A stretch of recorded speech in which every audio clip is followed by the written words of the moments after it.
Welcome to ComfortTV.channel news, bringing you verified and balanced news from Nigeria and around the world.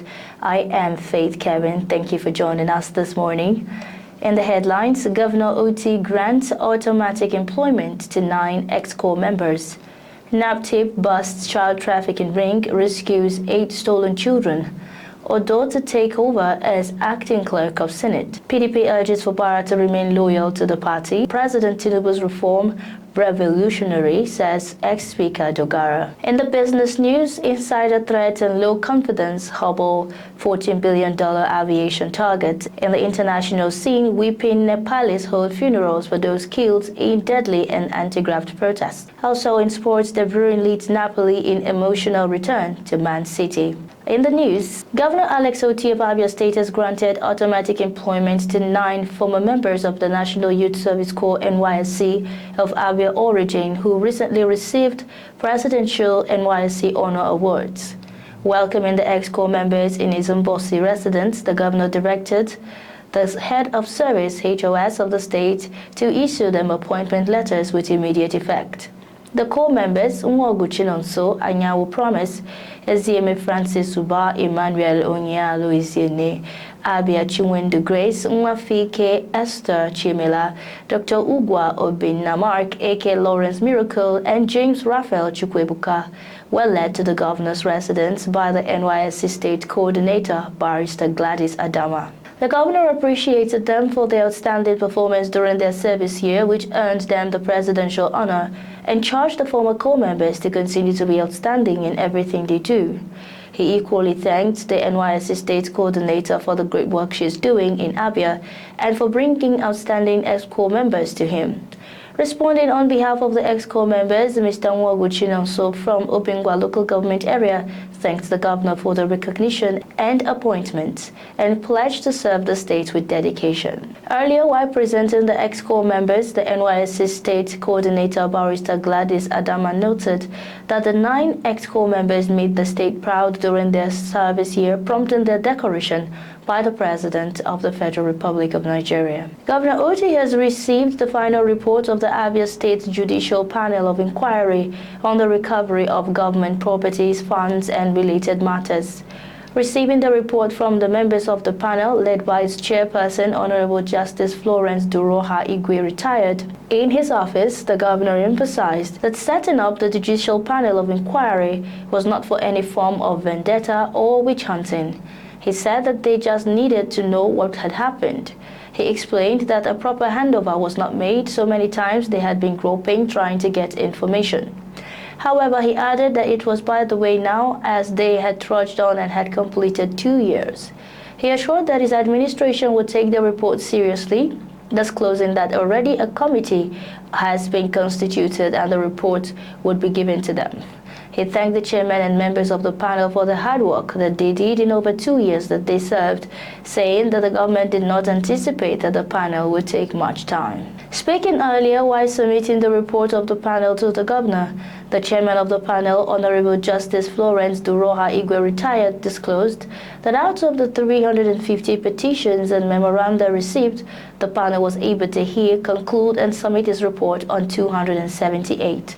She explained that the report is in 2 volumes, an addendum to the main report and addendum to the proceeding. The National Agency for the Prohibition of Trafficking in Persons, NAPTIP, has rescued 8 children suspected to have been stolen from Kano and other northern states and trafficked to the south, and southeast regions by a notorious interstate child trafficking syndicate.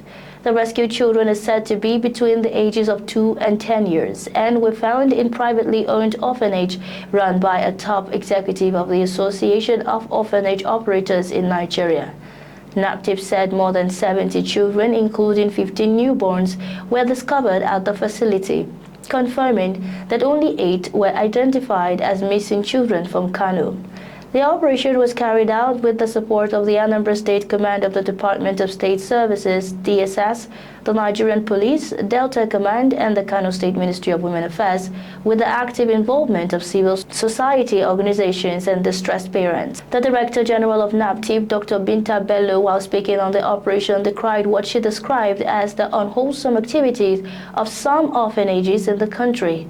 Bello stated that the breakthrough followed years of lamentations by parents in Kano and neighboring states who, as far back as 2017, had raised alarm over syndicates luring children between the ages of 2 and 10 from schools, markets, and neighborhoods.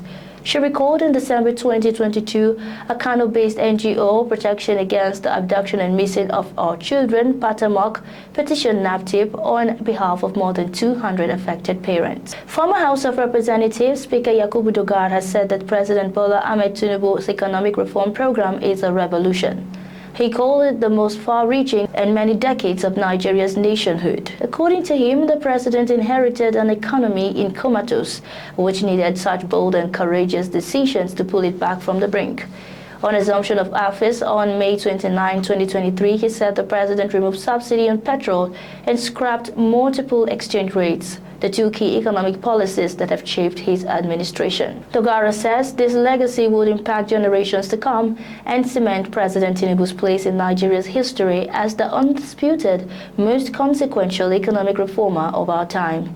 He spoke during the maiden Distinguished Parliamentarian Lecture organized by the House of Representatives Press Corps at the National Assembly Complex in Abuja. Dogara maintained that when President Tinubu took office, the economic debris of the nation had become too conspicuous to be ignored, thereby destroying the value of the naira.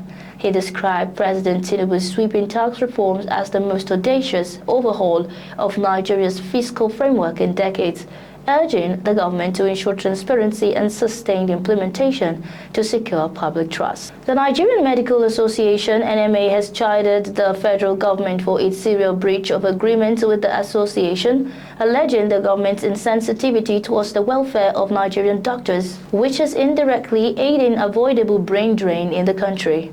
The NMA president, Dr. Osundara Tokwe, while lamenting the poor state of the health sector in the country, said that the workload is challenging and exhausting for doctors because each doctor is meant to have no more than 600 patients, but instead they are faced with about 10,000.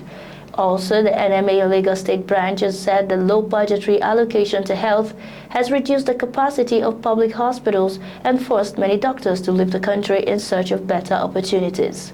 The association stated this during its 2025 yearly general meeting and scientific conference in Lagos themed A Critical Appraisal of Nigeria's Budgetary Allocation to Health, negotiating for better medical salary scale and relativity for medical doctors. In his keynote lecture, Edamisan Olusoni Temiye said Nigeria has failed to meet the 15% minimum health budget target set in the Abuja Declaration, adding that the country has remained stuck at about 4 to 5% for the past decade. The National Assembly Service Commission (NASC) has approved the appointment of Emmanuel Odo as the acting clerk of the Senate.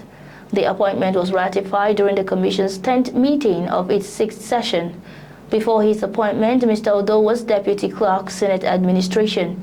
In a letter personally signed by the Executive Chairman of the Commission, Dr. Savio Nyekere, the NASC said the appointment takes effect immediately, in line with Section 6B of the National Assembly Service Act 2014. Referencing the appointment letter, the Deputy Director Information Spokesperson of the National Assembly Service Commission, Emmanuel Anyigo, stated that Odo's appointment was in recognition of his hard work and administrative competence and urged him to work hard to uphold the confidence the Commission reposed on him. Comfort TV.channel news returns shortly with business, foreign and sports news.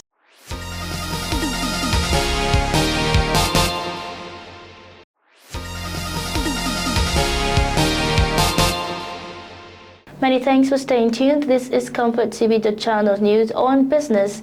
The federal government has stated that Nigeria must attract at least $100 billion in investments yearly to become a middle-income country by 2050. Minister of Budget and National Planning, Atiku Bagudu, stated this at a policy dialogue on deepening legislative-executive synergy for effective economic governance in Nigeria, organized by the National Institute for Legislative and Democratic Studies, NILDS, in Abuja. Meanwhile, growth in Global Innovation Fund is falling to its lowest rate since 2010. United Nations projections showed as high inflation eats into research and development spending and as venture capital deals slump. The minister explained that the Agenda 2050 was not an over-ambitious plan, but a realistic pathway to prosperity. He said President Bola Tinubu had demonstrated that the dream was realizable and had taken risks never attempted in developing countries, adding that the results were beginning to show. Still on business news, the federal government's ambitious plan to grow the local air transport market from $2.5 billion to $14.1 billion in gross domestic product (GDP) contribution yearly may be met with revenue decline and investors' loss of confidence over a catalogue of safety and security breaches in the sector. In the last few years, some airline staff, ground handling companies, aviation agencies and auxiliary companies have been complicit in drug trafficking, money laundering, pilfering and theft of aerodrome assets. Industry experts said growing laxities and inadequate security guards at most of the airports negate a globally competitive industry, attracting scarce aviation investors and achieving a higher revenue status. Stakeholders are, however, concerned that the anticipated growth may result in a decline with growing cases of insider threats that may force the Nigerian Civil Aviation Authority (NCAA) to downgrade cash cow airports like Lagos and Abuja. On the foreign scene, 4 people have been arrested following a projection of images of Donald Trump alongside sex offender Jeffrey Epstein onto the Royal Windsor Castle, where the U.S. president is said to be hosted by King Charles III during his state visit to Britain. Trump arrived in Britain late on Tuesday for an unprecedented second state visit. Earlier, protesters unfurled a massive banner featuring a photograph of Trump and Epstein near Windsor Castle and later projected several images of the two onto one of the castle towers. The police said in a statement that 4 adults were arrested on suspicion of malicious communication following an authorized protection at Windsor Castle, which they described as a public stunt. Weeping relatives held funerals for loved ones at a sacred Hindu site in Nepal's capital of Kathmandu after their deaths in anti-graft protests last week that brought a change of government in the Himalayan nation. At least 72 people died in the unrest and the vandalism and arson that followed protests by young people frustrated at the lack of opportunities and perceived government lethargy, with more than 2,100 injured. Thousands of relatives and onlookers watched as smoke and ash wreathed the pyres of 4 cremated near the temple of Lord Pashupatinath in the capital, following Hindu tradition. A national flag was placed on each coffin while police gave them a guard of honor as a mark of respect. 2 ministers of Nepal's new interim government joined the convoy.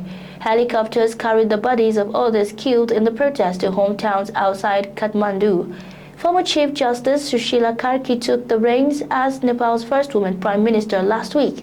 She has been tasked with holding national elections on March. Karki has picked 3 ministers with reformist credentials for her interim cabinet. On sports, Kevin De Bruyne will return to Manchester City, riding a wave of momentum after a fast start with Napoli, who returns to the Champions League full of confidence following a perfect start to the Serie A season. De Bruyne heads back to the Etihad Stadium with 2 goals from his first 3 Napoli matches and a starring role in the Italian champions' bid to make a mark in Europe's elite club competition after securing a 4th league title last season. Antonio Conte has had to shuffle the deck to accommodate one of the best players of the century, carving out for De Bruyne a creative midfield role, which the former Italy coach hopes will have a negative impact on last season's star player Scott McTominay. A former Premier League winner himself with Chelsea, Conte has been criticized throughout his career for a lack of flexibility and a perceived incapability to deal with the rigors of European competition. Still in sports, Jose Mourinho is close to replacing Bruno Lage as Benfica manager after he was sacked following Tuesday's Champions League defeat against Karabakh. The Portuguese club threw away a 2-goal lead to lose 3-2 against their Azerbaijani opponents at Estadio da Luz. Benfica president Rui Costa said they have intended to have a new manager in place by Saturday, but will not be drawn on speculation that Mourinho is their preferred option. Mourinho is in talks about returning to work in Portugal 21 years after he left for Chelsea. Mourinho was sacked by Fenerbahce on 29 August, 2 days after the Turkish club were eliminated from the Champions League playoffs by Benfica. Since leaving his homeland in 2004, Mourinho has managed Chelsea, Inter Milan, Real Madrid, Manchester United, Tottenham Hotspur, Roma and Fenerbahce. And that's our news bulletin for today. But before we go, here is a recap of our top stories. Governor Otti grants automatic employment to 9 ex-corps members.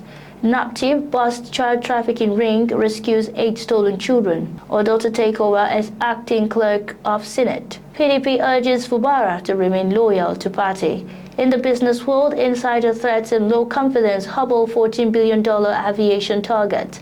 In the foreign scene, weeping Nepalese holds funerals for those killed in the deadly anti-graft protest. And on sports, De Bruyne leads Napoli in emotional return to Man City. Thanks for watching. For breaking news, exclusive interviews and more, follow us online at ComfortTV.channel on all platforms. Remember to like and share our videos, subscribe to our channel and click on the notification bell so you don't miss out on any updates. I am Faith Kevin. Until next time, stay safe, stay connected.